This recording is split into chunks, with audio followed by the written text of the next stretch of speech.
Hi friends, ఈరోజు వర్షం పడుతుంది, తినడానికి ఏమైనా చేయమ్మా అంటే మా అమ్మ సర్వపిండి చేద్దామని రెడీ అయిపోయింది.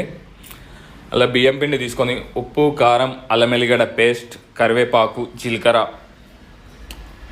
ఇవి వేసుకొని కొన్ని వాటర్ వేసుకొని ఇట్లా ముద్దలాగా పిండి అయితే బాగా కలుపుకుంది.